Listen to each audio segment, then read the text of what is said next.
রাতে ঘুমন্ত অবস্থায় এই 5 জনকে হত্যা করা হয় এবং তার স্ত্রীকে আপনারা দেখছেন যে জানালায় বেঁধে রশি দিয়ে তাকে হত্যার পর সেখানে ঝুলিয়ে রাখা হয়। গতকালকে রাত ভোর 3টা থেকে 4টার মধ্যে আনুমানিক এই ঘটনা ঘটে।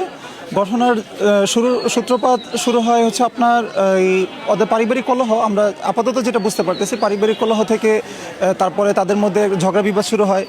সম্ভবত ছেলেটা নেশাগ্রস্তও ছিল ওই অবস্থায় যখন এই ঘটনা ঘটে। তো তারপরে গতকালকে হচ্ছে তার শ্যালক সহ টোটাল 5 জনকে সে হত্যা করে। তার মধ্যে গতকাল সে তার শ্যালককে ফোন করে নিয়ে আসে যে তাদের গ্রামের বাড়ি হচ্ছে গোপালগঞ্জে। তো চাকরি দিবে এই মর্মে তাকে ফোন করে আসতে বলে। তো সে আস্তে আস্তে আনুমানিক সন্ধ্যার পরে আসে, সকালে আসার কথা ছিল। তো এখানে রাতে থাকে। রাতে ঘুমন্ত অবস্থায় এই 5 জনকে হত্যা করা হয় এবং তার স্ত্রীকে আপনারা দেখছেন যে জানালায় বেঁধে রশি দিয়ে তাকে হত্যার পর সেখানে ঝুলিয়ে রাখা হয় এবং সে ঝুলিয়ে রাখার পর সে নিজেই আবার এই খবরটা তাদের গ্রামের বাড়িতে পাঠায় যে আমরা সবগুলাকে শেষ করে ফেলছি। তখন তাদের গোপালগঞ্জ থেকে 6টার দিকে লোকজন রওনা দেয়, আত্মীয় স্বজন, এবং সে মারার পর তার নিজের গাড়ি দিয়ে সে পালিয়ে যায়। ঈদ আসবে, সাথে ক্যাশব্যাকও আসবে। নিজের বা প্রিয়জনের জন্য কেনাকাটায় এবারও নগদ পেমেন্টে পাচ্ছেন দারুণ ক্যাশব্যাক। তাই যাই কিনুন, পেমেন্ট করুন নগদে। পুরো বাথরুম খুঁজছে পায়নি, তারা হলো পদ্মাতে ঢাকা ছিল, সে মায়েরা পদ্মাতে ঢাকি থয়ে গেছে, গ্রিলের যে পদ্মা টানাই থয়ে গেছে। শালা ভাই যেরকম কথা ছিল মনে করেন তাদের ভিতরে কোনো সমস্যাই ছিল না। এটা কাপাসিয়া ইউনিয়নের 5 নং ওয়ার্ড। উনি সিঙ্গাপুর প্রবাসী, এই এলাকারই সন্তান। এইখানে বাড়িটা পুরো ভাড়া দেওয়া ছিল, গোপালগঞ্জের সহপরিবারে থাকতো। এই ভাড়া থাকার মধ্যে আমরা যতটুকু শুনতে পেরেছি যে স্বামী, তার স্ত্রী এবং তার সন্তান তার শ্যালকদেরকে হত্যা করেছে। সে নিজেই নাকি স্বীকৃতি দিয়েছে। কিন্তু আমার ধারণা এরকম একটা হত্যাকাণ্ড কারো একার পক্ষে সম্ভব না। যারা প্রকৃত দোষী তাদের সর্বোচ্চ শাস্তি, মৃত্যুদণ্ড আমরা আশা করছি। খুব সকালে আমরা 8টার দিকে আসি তখন মানুষ এরকম ছিল না, অল্প ছিল। তো আমরা আসার পরে আমাদের আত্মীয় স্বজন তারা আগে খবর পাইছে, ওরা গোপালগঞ্জ যারা ঢাকাতে ছিল তারাও চলে আসছে।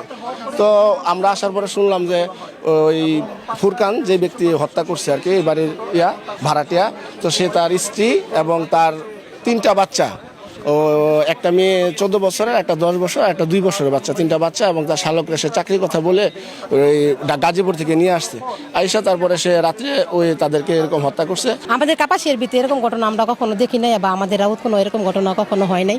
কি অপরাধ করছিল বাচ্চারা? অপরাধ করছে মায়, করছে বাপে, কিন্তু বাচ্চারা কি অপরাধ করলো? আমরা বিচার চাই। আমরা এই লাশ নেওয়ার আগে, বার করার আগে আমরা বিচার চাই। আমরা যখন জানতে পারি তারপরে এসে দেখি যে তার স্ত্রী এবং 3 সন্তানের মরদেহ পড়ে রয়েছে, ক্ষতবিক্ষত মরদেহ পড়ে রয়েছে। সাথে আরেকটি লাশ আমরা দেখেছি, সেটি হচ্ছে ফোরকানের শ্যালক বলে আমরা জানতে পেরেছি। তো অর্থাৎ মোট 5 জনের মরদেহ আমরা পেয়েছি। ঘটনার পর থেকেই ফোরকান যেহেতু পলাতক রয়েছে, সেহেতু আমরা ধারণা করছি যে ফোরকানই এই ঘটনা ঘটিয়ে এখান থেকে পালিয়ে গিয়েছে। এবং আমরা যতটুকু জানতে পেরেছি তাদের মধ্যে অর্থাৎ স্ত্রী এবং স্ত্রীর যে পরিবার, অর্থাৎ শ্বশুরবাড়ির সাথে তাদের একটা পারিবারিক দ্বন্দ্ব বিদ্যমান ছিল, এবং যেটা নিয়ে তারা বিভিন্ন জায়গায় বিভিন্ন থানায় মামলা মোকদ্দমা করেছে বলেও আমরা প্রাথমিকভাবে জানতে পেরেছি। তো সেই সমস্ত পারিবারিক দ্বন্দ্বের কারণেই, কলহের কারণেই এই আজকের ঘটনাটি ঘটে থাকতে পারে বলে আমরা ধারণা করছি। আমরা সবাই কাজ করছি এবং চলমান রয়েছে তদন্ত। প্রাথমিকভাবে একজন পলাতক রয়েছে, সেজন্যই আমরা ধারণা করছি যে সে এই ঘটনাটি ঘটে থাকতে পারে।